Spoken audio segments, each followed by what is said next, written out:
We went out to All Mirage to set a record to at least go 200 miles an hour so Brian could get into the Dirty 2 club. I was there specifically to do video on the car and at the event. That's the only reason I was allowed to have work on Friday.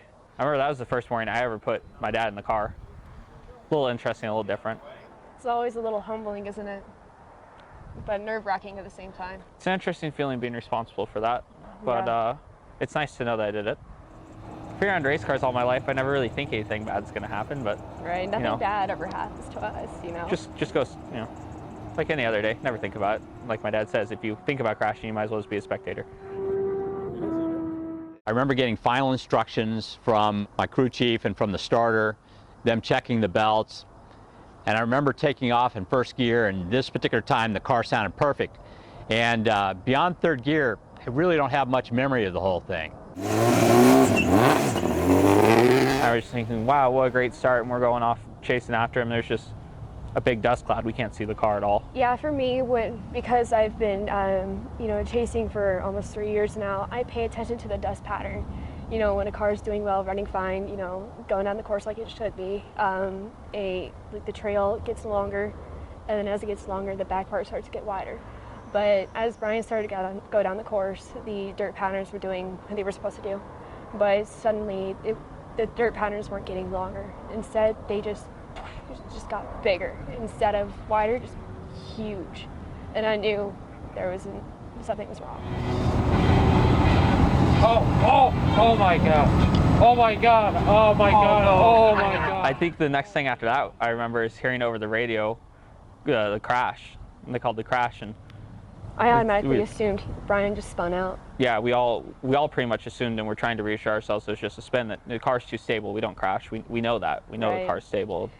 Yeah, so my dad automatically stopped the car, and he went over the radio, and he's like, "This is the crew for number 2010. Can we go out and retrieve our vehicle and driver?" Shortly after that, Dad took off about 40 miles an hour straight to where all of the safety vehicles and all the safety inspectors were.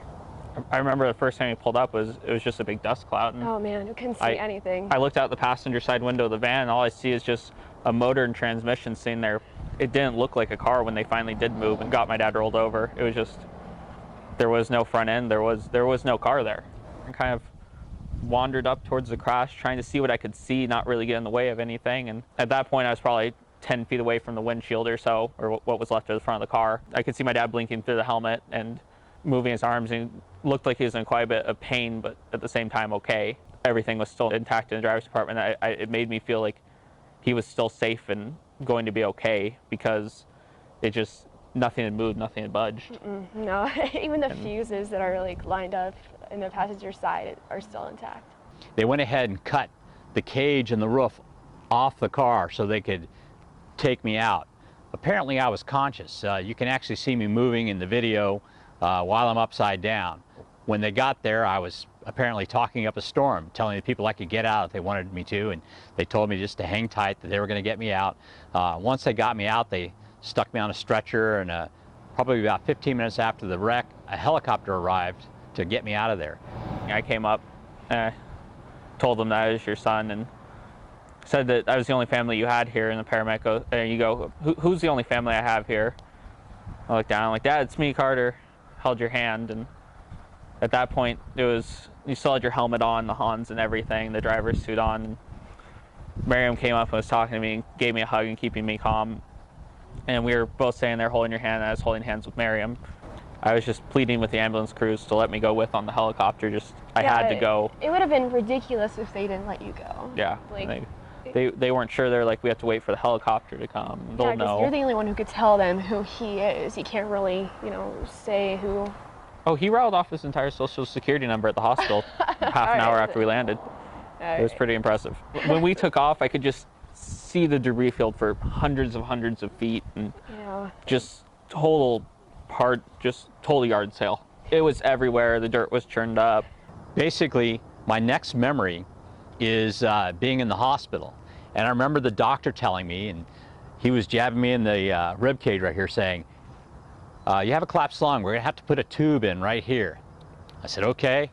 And then again, don't remember anything for a while. Next thing I knew, I woke up and I'm looking at my son. He's at the foot of my bed. And I asked him, did I crash? He said, yeah. And asked him about the car. He said it was totaled. I said, too bad, I like that car. Then I asked him how I looked. He said, you look terrible. You look terrible.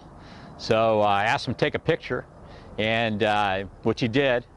And I looked at it, and man, my eyes were all blood red and swollen. My face was swollen. I said, you got to put that on Facebook to show people I'm alive. One of my first visitors was actually Doug, one of my partners with the car. He's one of the two owners of Honda.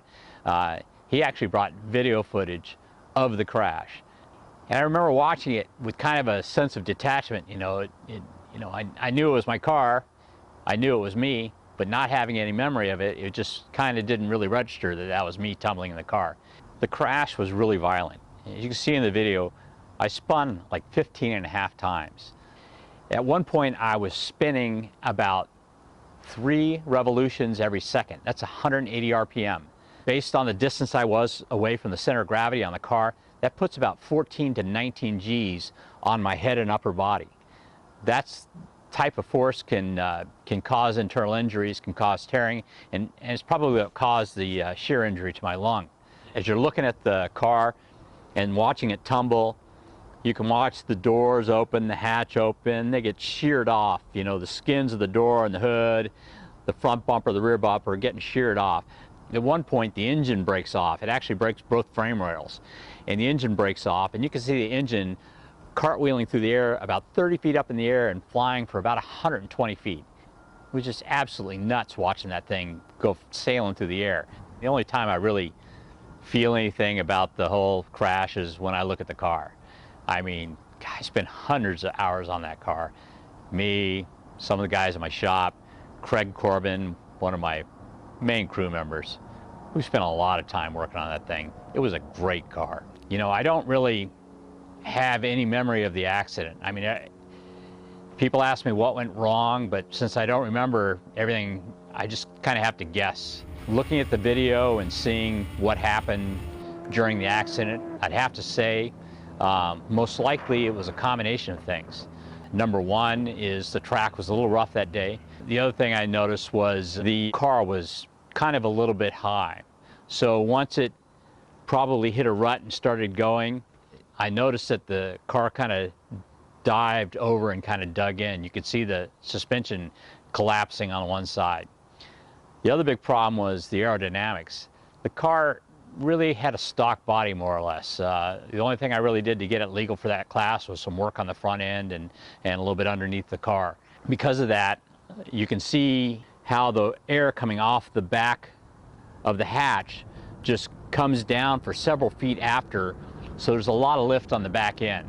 The crash happened on a Sunday. I spent a total of about 6 days in the hospital. The following Saturday, my wife and I drove back to Phoenix. I think Sunday evening, the guy who owned the video asked me if he could post it, and I told him, sure, absolutely. I told him that thing's gonna get 1 million views easy. By Monday, it had probably gotten 500,000 views, and it was just going like gangbusters. And then I started getting these phone calls from these news organizations. There was a station in Los Angeles that called up. I had also 2 local affiliates, Channel 5 and Channel 10 here, locally called up. Also, Good Morning America called me, so I wound up, they came out and shot an interview, and that got shown the next morning on Good Morning America. And then the following day, I actually wound up going out to CNN. The CNN interview, they flew me out to New York. I got to stay in this like way trendy hotel. Next morning, I was on one of the morning shows, and that was pretty neat. Flew back. And then after that, I got a call from a television show Caught on Camera that goes on MSNBC. That's going to air in March of 2014, and that should be an interesting show. I'll tell you though, it's not all been fun and games. It's been a little rough on my wife. That's her worst nightmare. The one time she came out to watch me road race, I hit a wall head on at about 70 miles an hour. And all the emergency vehicles came to see if I was okay. And So I think she's a little bit concerned that something might happen, and this crash at 200 miles an hour is just crazy. That's one of the reasons I'm not going to be racing until 2015. I'm going to still race. This year I'm going to do a little more road racing. My son has started road racing, so I'm going to be out there on the track with him and just kind of do that and enjoy just kind of throwing the car around at a slightly slower speed and working on the suspension on my new land speed car as well, and just kind of just relax and do something a little bit different for this next season. But I'm not going to stop racing. I raced when I was a kid. I've raced as an adult. I'm going to race into old age. That's just the way it is. It's what I do.